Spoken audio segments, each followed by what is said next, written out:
प्रसिद्ध कहानी बेताल पंचविंशति।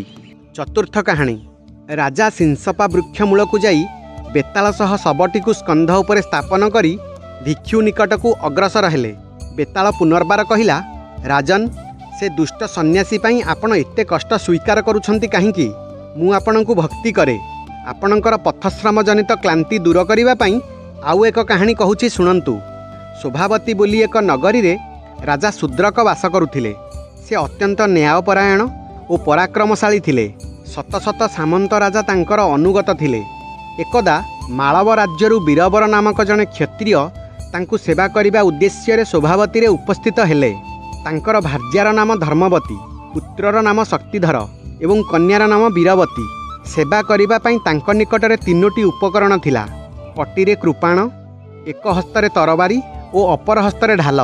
एकदा से राजद्वार रे उपस्थित होई निजर योग्यता विचारपूर्वक ताहाकु कौनसी कार्य नियुक्ति देवा निमित्त राजांक निकटरे प्रार्थना कले।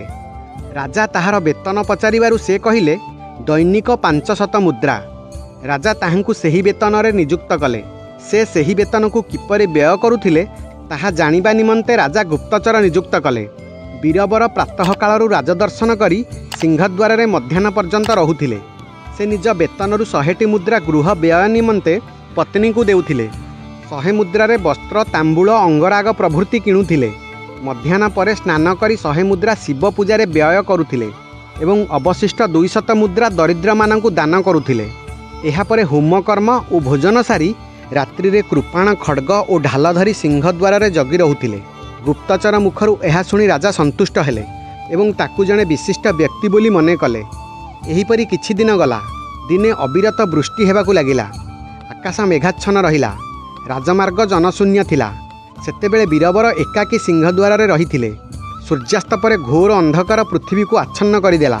राजा प्रासाद आरोहण करी देखिले बीरबर निज कर्मरे नियुक्त अछि। एहा परे से भाबिले ए बीरबर मोर अनुगत, एहार हृदय महत्, एहाकु उच्च पद देबा उचित।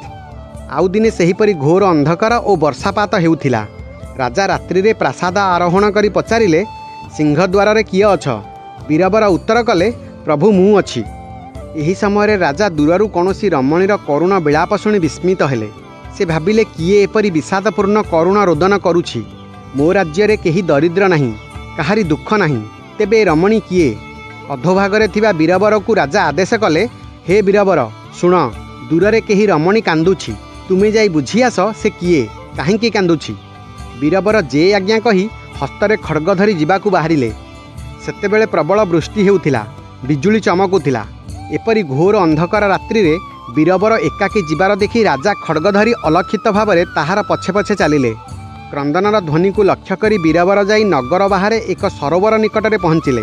सेही पुष्करिणीर जल मध्यरे जणे स्त्री लोक क्रंदन करी कहूथिला, हे दयालु, हे दाता, तुम बिना मु किपरि बंचिबी? बीरबर आश्चर्य होई पचारिले, तुमे किए? एपरी विकल होई कांदुछ काहींकी? रमणी उत्तर कला, हे बीरबर, मु हेउछि पृथ्वी। धर्मपरायण राजा शूद्रक हेउछन्ति मोर स्वामी। आजि ठारु तृतीय दिन रे तांकर मृत्यु हेब। तांक परि पति काहू पाइबी बोली दुखरे कांदुछि। एहा शुणी बीरबर कहिले, देवी, एहार किछि प्रतिकार अछि कि? देवी बसुमती उत्तर कले, वत्स्य, गोटिए मात्र उपाय अछि, पुणी तुमे ही ताहा करि पारिबो। बीरबर कहिले, देवी, से उपाय शीघ्र कुहंतु, मु अविलंबे ताहा करिबी। नकले मोर जीवन रे की प्रयोजन? एहा शुणी धरित्री कहिले, वत्स्य, तुम परि प्रभुभक्त अन्य केही नाही। से उपायटी कहूछि शुण। राजपुरीर निकटरे चंडिका देवी अछंती। तुमे जेबे तांक निकटरे तुमर पुत्र को बलि देव, तेबे राजांकर मृत्यु हेब नाही, बरं से 7 वर्ष जीवित रहिबे। आजि भितरे एहा करि पारिले मंगल, नहेले नाही। बीरबर कहिले, जाउछि, वर्तमान एहा करिबी, तुमर मंगल हेउ। एहा कही धरित्री देवी अंतर्हित होइगले। बीरबर निज घर को आसिले। निज पत्नी धर्मवती को उठाई धरित्री देवी कथा कहिले। ताहा शुणी पत्नी कहिले, स्वामीन, एहा द्वारा जदि प्रभुंकर मंगल हेब, तेबे पुओ को उठाई कुह। बीरबर पुओ को उठाई समस्त घटना कहिले। पुओ सबु शुणी निर्भय कहिला, पिता, मोर प्राणदान रे जदि राजांकर जीवन रक्षा हेब, तेबे मोर जीवन सार्थक हेब। तेणु शीघ्र मोते नहीं चंडींग ठारे उत्सर्ग करंतु। बीरबर एहा शुणी कहिले, तू मोर यथार्थ पुत्र। बीरबर पत्नी, पुत्र और कन्या सहित सेही रात्रि रे चंडींग मंदिर को गले। राजा मध्य गोपन ताकू अनुसरण कले। मंदिर रे शक्तिधर देवी को प्रणाम करी प्रार्थना कले, हे देवी मोर मस्तक को ग्रहण करी राजा को शतायु कर, से निष्कंटक राज्य भोग करंतु। बीरबर पुत्रर मस्तक छेदन करी कहिले, देवी मोर एही पुत्रर मस्तक उपहार देली, ताहा ग्रहण करी राजांक जीवन रक्षा कर।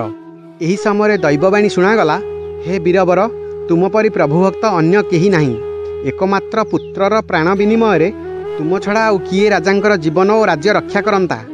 भ्रातार निधन पर बीरवती तार मस्तक को क्रोड़े धरी कांदू कांदू मृत्यु मुखरे पड़ा।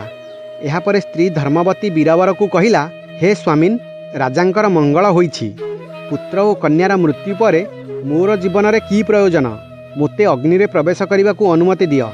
बीरबर कहिले, वास्तव में पुत्र कन्याहीन जीवन जीवन नुहे। यह कही से काष्ठ आनी चिता प्रस्तुत कले। धर्मवती कहिले, मोर संतानर मरण रे राजा शूद्रकंकर मंगल हेउ, एही बीरबर जन्मे जन्मे मोर पति हुअंतु। यह कही से अग्नि रे झास देले। तत्पर बीरबर चिंता कले, राजांक ठारू जेउ अन्न खाउथिली सेथिरु मु ऋणमुक्त होईछि, मोर कुटुंबर समस्ते जाइछंती, एकाकी जीवन धारण करिबारे की लाभ, अतएव मु निजर मस्तक दान करी देवी को संतुष्ट करिवि। यह भाभी से खड्ग द्वारा निजर मस्तक छेदन कले। राजा गोपन रही ए समस्त कथा देखुथिले। से विस्मित होई कहिले, बीरबर मोर मंगल पाई जहा कला ताहा केही करिवार देखा जाई नाही कि सुना जाई नाही। मु जदि तार किछि मात्र उपकार करि न पारिली तेबे मोर जीवन पशुर जीवन तुल्य, ए जीवन रे की प्रयोजन। यह चिंता करी राजा चंडी को प्रार्थना कले, हे देवी मु चिरकाल तुमर शरणागत, मोर शरीर को उपहार रूपे ग्रहण करी ताहा परिवर्तन सपरिवार बीरबर को पुनर्जीवन दान कर। यह कही से खड्ग द्वारा निजर मस्तक छेदन करने को उद्यत हुए आकाशवाणी शुणागला, बश्च एपरी दुस्साहस कर नहीं, मु तुमर उदारतार संतुष्ट होइछि, सपरिवार बीरबर पुनर्जीवन लाभ करंतु। दैवीवाणी नीरव हेबा मात्रे बीरबर पुत्र कन्या और पत्नी सह अक्षत शरीर रे जीवन लाभ कले। यह देखि राजा पूर्वपरी गोपन रे प्रासाद को चलीगले। एणे बीरबर पुनर्जीवन लाभ करी पत्नी और पुत्र कन्या को पुनर्जीवित देखि निज चक्षु को विश्वास करिपारिले नाही। देवी कृपारु यह होइछि जानी समस्ते देवी को भक्ति सहकारे प्रणाम करी गृह को प्रस्थान कले। बीरबर पूर्ववत राजांक सिंहद्वार को जगी रहिले। राजा शूद्रक प्रासादरु पचारिले, सिंहद्वार रे किए अछ? बीरबर उत्तर कले, मु बीरबर अछि। आपणक आदेश रे क्रंदन स्वर अनुसरण करी जड़े स्त्री को देखिली, मोते देखिला क्षणी से कुआडे अंतर्हित होईगला। राजा समस्त घटना स्वचक्षुरे देखिथिले, तेणु से चिंता कले ए बीरबर साधारण मनुष्य नुहंती, एपरी असाधारण कार्य करी सुधा प्रकाश करुनाहंती।